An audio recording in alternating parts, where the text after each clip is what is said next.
Magandang araw, Podmates! Howie Severino muli na may kasama na namang matinik na Pilipino, si Benjamin o Benjie de la Peña, an urban transport expert thinking about the problems of Metro Manila and how to solve them. A UP Diliman graduate who also has an MA in urban planning from Harvard University. He has been based at US nonprofits, think tanks, and city governments for 2 decades. Magandang araw sa iyo, Benjie. Welcome to my podcast. Araw, Howie. Magandang araw. Thanks for inviting. Yeah.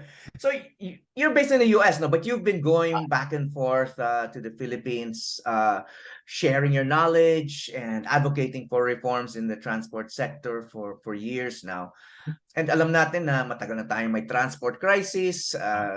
People living in Metro Manila feel that every day, whether you're rich or poor, no? And recently, no, even our air traffic shut down because of power failure, no? So ikaw, as someone who pays closely to our transport sector, have you seen any improvements? Oo, meron naman. Depending on where you look, no? Sa akin, hindi lang yung transportation itself where I look. Ang biggest improvement, meron na tayong transport advocate groups. Wala nun dati. People would suffer in silence hoping that government will do something, right? Tapos ngayon, as you know, since for the last half decade or more, things have gotten worse, di ba? Pero lumakas din yung boses ng mga transport advocates. You've got groups like Move As One Coalition that are showing us ito yung disparity ng ginagastos natin sa roads at ginagastos natin sa public transportation. You have groups like Alt Mobility na fighting for bike infrastructure. And lumabas na during the pandemic, di ba, we started bike lanes. Hindi pa siya protected pero napunta sa consciousness, no? So there are improvements. We've still got a long way to go. But if you ask me what's the biggest improvement, sa akin meron ng transportation advocate voices. Okay, so nadidinig nga yung mga voices na yan. I hear them. I know many of these people. They're very active and knowledgeable, committed, no? But may impact na ba sila? Are people actually listening to them? Policymakers, legislature, the executive branch, the DPWH. I mean, are they having any effect? I think so. So relative, no? Na relative to before, walang boses. Right? So when you would have a transportation conversation, it would be the drivers and operators protesting some hike. And then government saying, we're not gonna raise the fare. So ganun lang yung conversation niya. Ngayon, merong ano ba talagang priority? Saan tayo gumagastos? First, it was particular members of Congress who started to see na importante to. Because of climate change, particularly during the pandemic or the height of the pandemic pa rin tayo, na paano ba, how will people get around? Diba? So they had certain allies na lumabas na in both the Senate and the House. They proposed a Magna Carta for commuters. So there's lots of those groups. In social media, it's very powerful. So may effect, mabagal lang talaga. Ngayon, hindi na basta-basta pwedeng, magro-road building lang tayo. We still do tend to prioritize road building, pero meron ng protest na humaharang saying, teka, ang importante yung 80% ng population natin ay walang sariling kotse and they rely on public transportation. So, in your talks, you repeat again and again, no, na we should be designing our cities around people rather than cars. And in one talk you gave, you shared a quote, no? The pedestrian is the indicator species for livable communities, no? And obviously pedestrians, at least in Metro Manila, are an afterthought, no? If they're thought about at all, no? I mean, there maraming kalsada, wala man lang sidewalks, people will have to walk on the street. Motorists don't stop for pedestrians if they want to cross, or even if they're in the middle of the road, no? Manila is not really a livable city, no? Up to now. And then sabi mo, in the same talk, no, part of the problem is that the decision makers are not pedestrians, no? And they see the city from behind their windshield, sabi mo nga. So, in other words, they cannot identify with the majority of people who are pedestrians and public transport commuters, users of public transport. And so they do not understand the crisis, including all of these, all these people in the legislature, which you were just mentioned. They want to solve the transport crisis because of climate change. But they probably don't feel the same aggravation every day. No? So parang ang point ko lang dito, Benji, is parang chicken and egg. In other words, the decision makers may not be able to solve the problem until they understand the situation of pedestrians, but they will never be pedestrians because they will always be in cars as long as public transport is lousy. Kasi nga, parang we're so divided as a society, no? Not like when I was in New York last summer, kita mo pati yung mga naka coat and tie na obviously naka-power dress na ng mga professionals na nagtatrabaho sa bangko, sumasakay ng subway together with the, yung mga nakasando lang, etc. So halo-halo, it's a much more democratic, it seems, no? At least city life in terms of that, no? But help us understand yung what you wanted to say by that, na parang, the problem is decision makers are always in cars and they need to get out of their cars to help solve the problem and understand the problem, but they will never get out of their cars while there is a problem. Kasi naman there's a assumption in what you're saying that needs to be questioned. The decision makers need to decide. Ganon, di ba? Na parang ang iniisip natin yung kailangan ng political will ng decision makers. Ganyan. But political will is never manufactured internally. Right? If it is, then you're in trouble dahil puro decision na diktador na yon, di ba? Political will comes from political space opening saying this is important. Now, in a previous job, we studied 6 US cities na nag-move yung progressive transportation rapidly, including New York na nagkaroon ng bike sharing and protected bike lanes, all of that, Seattle, a couple of other cities. May 3 ingredients na critical, and this is why I'm excited about the advocates. Kailangan may advocacy groups, na people groups saying this is important. That's the first thing. Kasi for the decision makers, granted that they don't take public transportation, even if they did, if they're not hearing a noise from anywhere, they won't consider it a problem. Diba? If they did take public transportation, that's great. Which is, do you remember a few years ago, merong the MRT challenge? Diba? Take public transportation, and there were a couple showy politicians who did it. Some took it seriously, right, and actually started writing laws. So una, maingay dapat may public voice na saying this is important. Kailangan din natin ng expertise within the agencies. Yun din mahina tayo kasi we have it in some codes na kailangan ng sidewalks, pero pag nag-design tayo ng bagong kalye o bagong bridge, walang provision for pedestrians. So yung natin, yung technical leaders natin, nasa kotse pa rin yung isip nila. So we need to start changing that. And you're seeing young government advocates starting to come up, government leaders starting to come up. So that's exciting. In fact, yung young leadership ng advocates ngayon, I'm not gonna claim credit, but I first met them. They were working for various government agencies, MMDA, DTI, and finance institutions. Tapos narinig nila yung lecture ko one time, and then they started realizing, nga no. So they will open up the public voices will open up the political space for politicians to say, this is important. Kailangan mo yung technical expertise kasi the decision makers will say, tama, meron na tayong di ba? Meron tayong laws about making all of our buildings accessible to the differently abled. Pero yung execution palpak, di ba? Or makakakita ka sa EDSA, naglagay sila ng sidewalk. Yung sidewalk 3 feet, di ba? So, or tatayo tayo ng sige, this is for the pedestrian, maglalagay tayo ng overpass. Magastos yung mga overpass na yun, ha? So meron silang sasabihin nila, this is for the pedestrian dahil nga in national law, di ba? Transportation kailangan priority ang pedestrians. Pero yung execution palpak. So you have to act on all those 3 corners in order to move things. Yung malakas na voices na organize is step number 1. That's very, very important. They will create the political space for the political leaders who then will instruct the technical experts. Ito yung ngayon yung kailangan nating magawa, yung ano yung technical experts natin and what's important to them. How do we make them understand? Ito yung action ng public advocates na iba yung mali yung design nyo, mali yung execution. Yeah. Okay. Let's let's go down the specific forms of public transportation, or just urban transport, no? Because I want to ask you also about the state of car transportation, no? But una, the most, siguro one of the most common is the bus, no?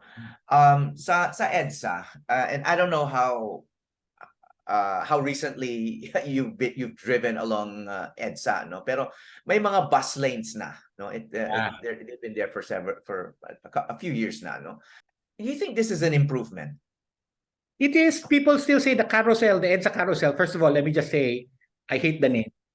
Para siyang fair ride, no? So whoever named it, parang you're not thinking public transportation. Akala mo event lang siya. Carousel shows us that if you prioritize buses, really give them their own lane, if you can stick to enforcement, it's good for people who are taking the bus, right? So unless there's something terrible, most people who take the EDSA carousel, the ride itself is very fast. No, we used to have bus lanes before, pero hindi siya protected. It would be out on the right. But showing that you put prioritize the buses in the bus lanes, then that's great. Ang problema natin, BRT na hilaw, bus rapid transit na hilaw yon. Diba? May plano tayo for a BRT in EDSA na udlot, and then we tried to do it on the cheap. Diba? Rather than buying new buses, rather than reorganizing the companies, rather than doing level crossing so that the passengers can cross easily to the stations in the middle, pinilit natin gamitin yung MRT stations, tapos hindi bago yung buses, so nasa wrong side yung exit, and entry and exit. So ganun. So there are things that prove to us na if you prioritize public transportation and do it, right, bumibilis, gumagaan. Pero may mga problema tayo on either end. Hindi isa lang ang kitid ng solusyon, di ba? Like, one of the problems is kulang yung bus, o ang haba ng pila, o ang hirap, tatawid ka pa to be able to get through there. Or yung beep mo, iba yung beep card sa jeepney. So meron pa siyang Pinoys. I don't like criticizing our culture, no? But ano naman tayo, meron tayong we have this way of doing pwede na yan. Right? Rather than going full hog na ito ba yung complete solution, pwede na yan tayo. And then so hilaw yung, so sorry, that's for bus. That's great, at least on EDSA.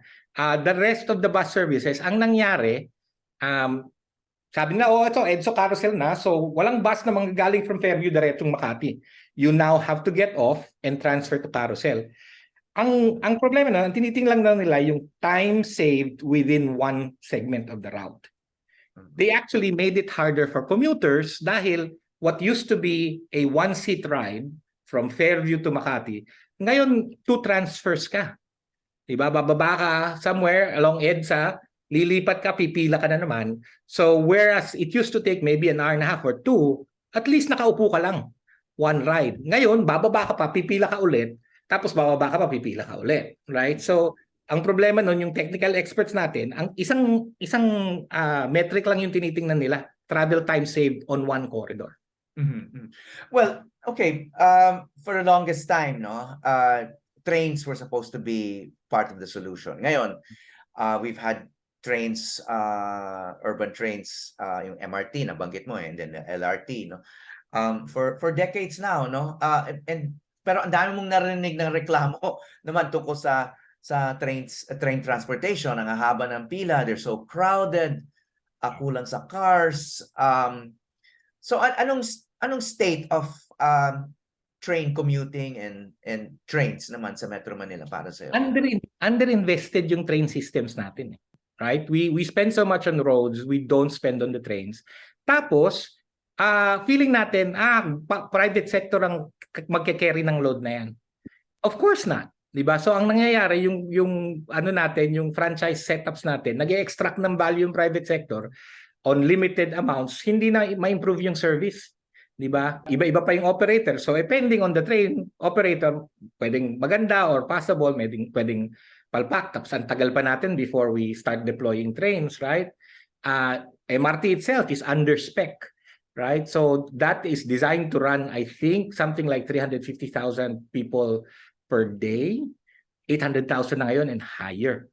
So, kailangan mo increase. Ang problema, makitid yung tracks na yun, maliit yung platforms natin maliliit yung trains and they didn't go with a heavy train set. So we need to go back to the existing train services and say, we need to up it, right? We need to up it and reinvest. We need to go build more. And then we also need to invest in the other modes, bus, jeeps, and everything else, hindi lang cars. Well, urban trains nga have been the solution in a lot of the cities that you've also studied, no? And so sabi mo nga, the problem here in Metro Manila is may trains nga pero underinvested, kaya super crowded, and talagang ang laki na ng improvement ng kailangan ngayon, ano? And then sabi mo nga, at the same time, the government spends so much on roads, no?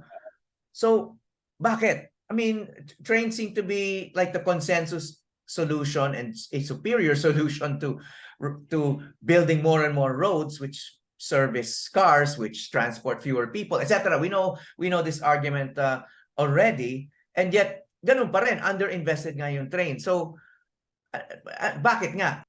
Kasi yung paradigm natin sa roads, expressway, toll road, perfected na yun ng private sector everywhere else, di ba? We'll build a highway and then kikita pa, di ba? So yun yung tingin. Ang trains and buses and all forms of public transportation needs investments from government, right? It needs not just capital investment but operational investment. And wala din tayong income model for keeping these trains running. Incomplete na yung train network natin, tapos hindi pa tayo makapag-invest ng resources to keep expanding and growing them. Naghihintay tayo ng public-private partnerships, and that takes time.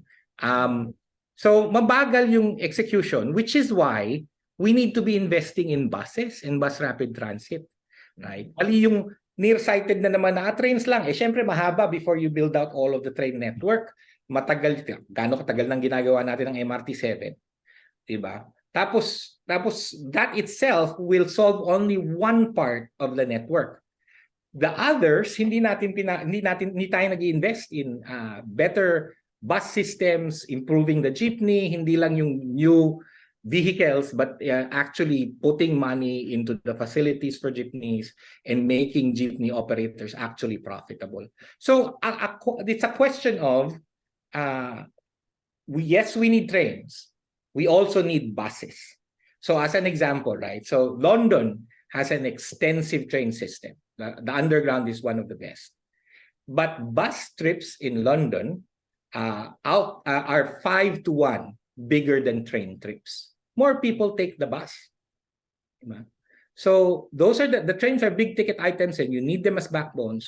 You can't be just depending on that because trains only go from one place to another. Madaming other connections in between that we need to expand. But I have to say, I mean, you and I and many other Filipinos have traveled overseas where they have these much more efficient public transport systems at sobrang nakakainggit, no? And these are big cities. I've commuted in New York. I've gotten around New York. More recently, Seoul, South Korea. Na sumakay ako ng both the subway and the buses. Napaka-efficient. It's a big city, densely populated.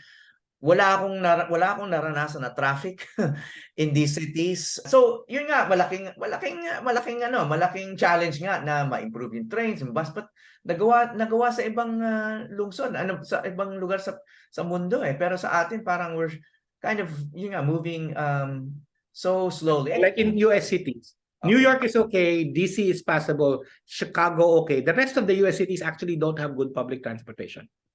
They're still fighting to invest in public transportation. Seoul, the first thing they actually did, apart from building out the rail lines, they reinvented their bus system. Yun yung una nilang ginawa. Right? Na they shifted to the government paying the bus operators to run the buses. Hindi yung fares lang ang nagbabayad ng operations.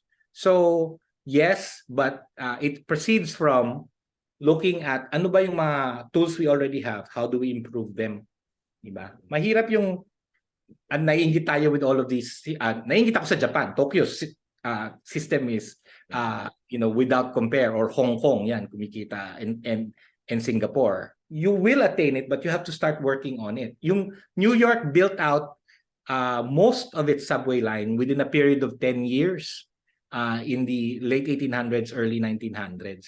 And then after that, ang hirap nila to keep extending the lines, di ba? In fact, the new 7 subway extension, that took decades to do.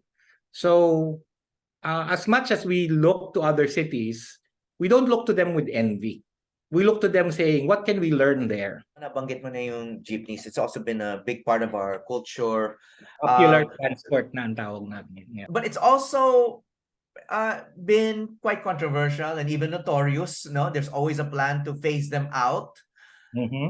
But I have heard you say na, we should stop looking at transportation like that as a problem and see them as assets that can be improved. So I take it you don't want them phased out, no? Despite the fact that jeepneys stop wherever they want, and they contain fewer passengers than buses. I mean, the usual arguments against them. But you're still in favor of the jeepney. Rather than trying to get rid of them, and it never really works, you turn around and say, how do we improve them? And hindi lang yung vehicle, yung actual service. And kasi they're already serving people eh. Diba? So ang last number, and we don't even survey enough, 67% of all trips in Metro Manila are through jeepneys. Diba? Old number na yun, ha? I think last decade or the early in the decade, because we don't survey enough. So it's not that I am against banning them or phasing them out. The first thing is, what are you going to replace them with? And whatever you're replacing them with, will it serve the same purpose and accessibility that the jeepneys already have, and affordability? There are many problems with it, diba? One, for the differently abled, mahirap umakyat, diba?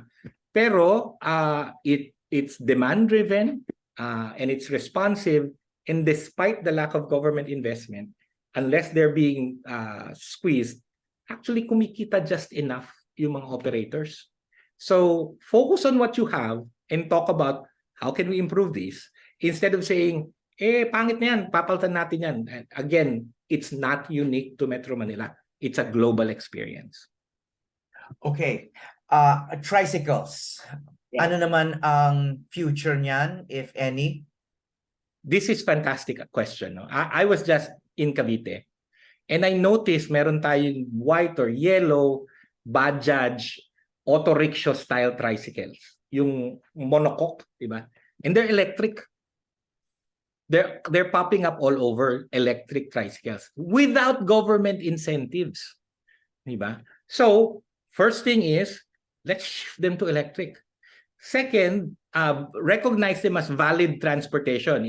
There was a law na bawal sila sa highways, which is like you're saying anyone who doesn't own a car can't get to one place to another without walking and just taking a bus, no matter how long that walk is. So they serve a purpose. We need to understand what they do and then design the built environment so it also helps them, diba? And our policies. So, but ayun, nagtuwa ako dahil nag-electrify yung three-wheelers natin. Again, not unique to us. Nangyari din yun sa India. Or it's happening in India. Yeah. Related to the tricycle, no? Pedicabs naman, no? They're often overlooked, but they're quite ubiquitous in a lot of communities, no? What do you think of pedicabs? Again, they serve a purpose, di ba? Particularly if you're old na. Tapos, it's a half a kilometer away to the palengke or the highway or the bus you need to take. The pedicabs are there. Ang problema natin, the pedicabs are there sometimes because hindi walkable yung area. Diba? And a few of our pedicab trips could actually be replaced if we had viable sidewalks. Pero needed din yan because our built form isn't, and you don't want it to be fully devoted to cars alone. Diba? So they're small, they're cheap, they're green. Pedicab siya eh, diba? In fact, in India, yung pedicabs yung unang nag-electrify. They realized there were cheap motors they could use and batteries, and they started electrifying their pedicabs.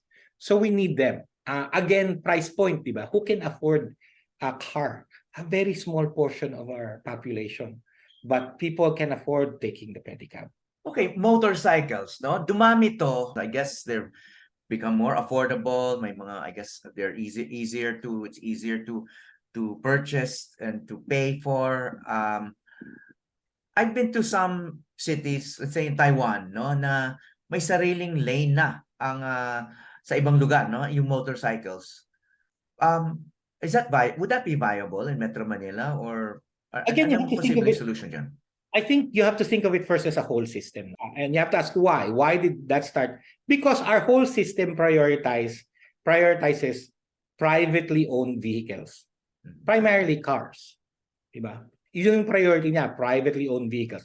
And you know that's the priority because every overpass, binababa natin yung mga bus and jeepneys, puro cars lang yung pwede on the top. Or we'll build expressways, hindi pwede ang public transit unless it's point to point, di ba? O nasa ilalim ng hats. Pina-prioritize natin ang private vehicle. People are rational, di ba? Matagal, mahirap yung bus or yung train and bus and jeepney, ang tagal kasi stuck ka rin sa traffic, gihintay ka pa.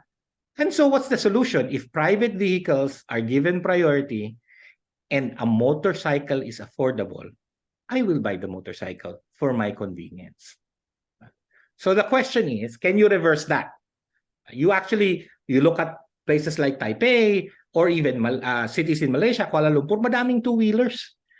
So maybe, yes, there's providing them lanes and separating them from the bike lanes, the protected bike lanes, but also electrifying them. Diba? Pwede na tayo mag-electrify and say, bawal na yung two-stroke import, so at least they will be cleaner. At the same time, you start working on public transportation and making that more efficient, people will make rational choices and say, I could get a motorcycle, but it's not much of a difference in terms of time if I take public transportation. Mas mura pa yung public transportation. Magpa-public transportation na lang ako. Okay. Nung pandemya, the bicycle for a while became a star, no? Kasi walang public transportation eh. So even frontliners who had never bike before started riding bicycles to work, etc. So ngayon, medyo lumuwag na yung mga restrictions. A lot of people don't feel the pandemic. Anong state of bicycle transportation ngayon? Have there been permanent improvements, you think, for bicycles? The mayor of Bogota, Peñalosa. Yeah, Peñalosa likes to say, a protected bike lane says that the person who can afford to own a bike, and here magkano ba ang bike, di ba? Is as important as the person who can afford a car. Pwede ang Metro Manila as bike networks kasi we're pretty flat, right? Except for Antipolo. And so we should build that out. We should make it fully protected. So more people, not just young people like you who are able to weave in and out of traffic, should be able to bike. Our seniors should be able to bike. Our young people should be able to bike. And that is all based on having a safe, protected bike network infrastructure. Yeah, and I have to say, nag-improve yan, no? May mga bike lanes. In fact, there are protected bike lanes. May mga barrier na, no? Hindi lang mga guhit. Putol-putol lang. Pero yeah, meron. Yeah, putol-putol nga. So there's still a lot of room for improvement. But I mean, if you look at it if you look at it half full rather than half empty, talagang there's been a lot of improvement. But yun nga, we're hoping it continues. That's why I'm hoping it wasn't just a pandemic fad, no? Na bigyan ng attention yung bisikleta, kasi I see more and more people, even women, no? Riding bikes in the city, no? I think the pandemic pulled it forward. People experienced how it was to bike. It's very active on social media. So you can imagine how much more if we made more protected networks, right? So I think it's there. I think nakikinig na some of the leadership. Ang problema pa rin natin is the car owners thinking nakakasikip, right? And yes. actually, bike lanes are way more efficient than car lanes in terms of moving people, because they're smaller, lighter. So palaging wala namang laman yung bike lane. Oh, kasi hindi sila natatraffic. But those bike lanes actually move more people than the car lanes when they're stuck. Yeah. And my personal experience has been that motorists, people in cars and motorcycles have respected bike riders a lot more recently than they have in the past. partly because they see that meron kaming rights, no? Kasi once you have your own space and your own line and yung bang lugar may mga barrier pa, talagang meron Ang kaming karapatan talaga. ang research dalawang ang indicator ng safety. The more people are biking, the safer biking is. And the more protected networks there are, the safer biking is. So yung two ingredients na yon. Without the other, delikado ka. You get more bikers, pero hindi protected yung infrastructure mo, then you run risk. Or pag protected yung infrastructure mo, but it's broken, then people don't feel like they can complete the journey. Again, if you go to Copenhagen, where the bike as a mode, is somewhere in the order of 70% of all trips. If you ask people why do they bike, it's not about health. It's not about climate or environmentalism. It's about convenience. It's more convenient to bike, right? So we need to build out those facilities. We need to make it easier. Companies need to encourage it and provide the correct facilities for their workers. Okay, ito namang a very underutilized urban thoroughfare, no? And which is non-road. I'm speaking of Pasig River, no? Pasig River. Yeah. Previously, obviously, it was a major form of transport, no? Sa yung papuntang from Laguna Lake all the way down to Manila Bay. Pero and I know there have been attempts, no? And then may mga ferry stations, pero it's relatively few. It's hardly used if you compare it to the roads, no? What's your take on that? Why can't that take off? I mean, it seems to be an obvious, like even superior form of transportation. The air is cleaner there. There's no traffic. It stops. It passes key locations in Manila, di ba? The Pasig cuts through all many important parts of Metro Manila.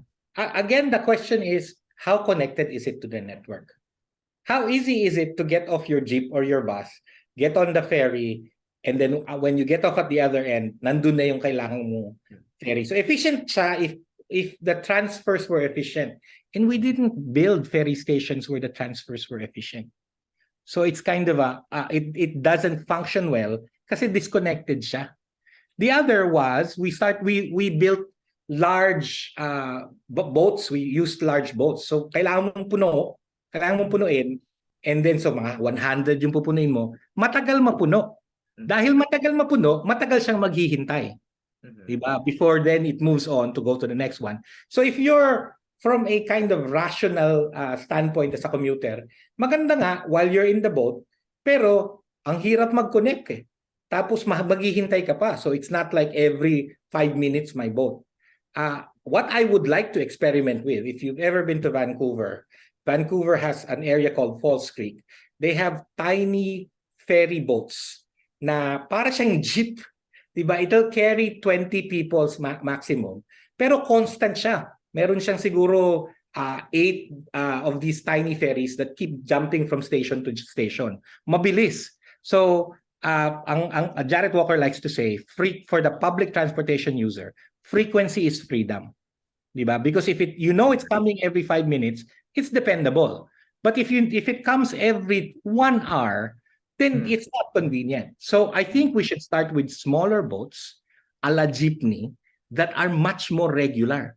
Right? So that when you get down, hindi ka maghintay kang 5 minutes, whatever. Tapos pag na you miss it, there in another 5 minutes, there's another boat that's coming. Apart from, kailangan konektado siya to the existing public transport network. Make those transfers easy. That's the other thing that we're terrible at, is making transfers easy.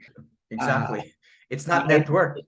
It's not network. Iniisip yung, saan magka-transfer yung bumababa dyan? Alam mo, pupunta lang sila sa mall. Kung pupunta sa Santolan stop, di ba? Nasa gitna ng krami, that's an 800-meter walk. To be able to get to the jeep you need to get. Hindi natin iniisip yung network and the connectivity. Again, going back to the new routes, di ba? Okay, mas efficient yung routes, pero you broke up the routes for the people who used to have one-seat rides. Again, what are you signaling? Magkotse ka na lang. Can you highlight certain best practices in the Philippines in urban transport? I mean, where do we go to see models, even small ones, for inspiration, for replication, for learning? Iloilo's bike network. I've been hearing good things about it, and even the prominence they give it, yung gitna ng main thoroughfare with trees and everything. So I would say that for active transportation. Sabi mo nga, for us to really reform urban transport, we have to decolonize transportation, no? Yung you've spoken about, of course, that sounds very abstract, no? But in a real world sense, how do you do that? And yun nga, sabi mo, you highlighted Iloilo as a kind of a progressive example. Were they able to decolonize? Nagbago na ba yung mindset nila doon? Is that how it was done? I mean, yung mga leaders doon, they had a eureka moment and decided na, they're going to go down and really design their city around people rather than cars. If you think about colonialism and decolonialism, what colonialism does is something from the outside comes in and says, this is better. Whatever you have there, it's not of any of importance because we're going to solve you with this better thing. Diba? So the colonists never wanted to hear anything about the structure of our society. To them, as a colonizer, whatever was on the ground was savage. Right? It wasn't important. And that's the way cars have been. Cars have been colonizing our roads, literally. Diba? Na parang, ito yung solution. So decolonialism says, first, understand what's there. Why is it working? How is it working? Who does it serve? And so whatever solution you have to put together, first you have to work with the people who are already there and figure out how it works for them, not for the solution you wanted to give. Right? So yun. And it circles us back, right, to this question of our leaders don't experience public transportation. You cannot improve something without really experiencing it. Right? Without listening to people who experience it every day. That's the primary thing we need to do.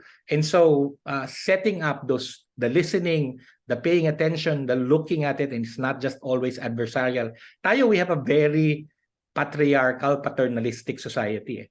Diba? We're always looking for our leaders to solve things for us. And our leaders are thinking, kailangan lang kayong disiplinahin. Diba? Without really understanding, there are things there that are working.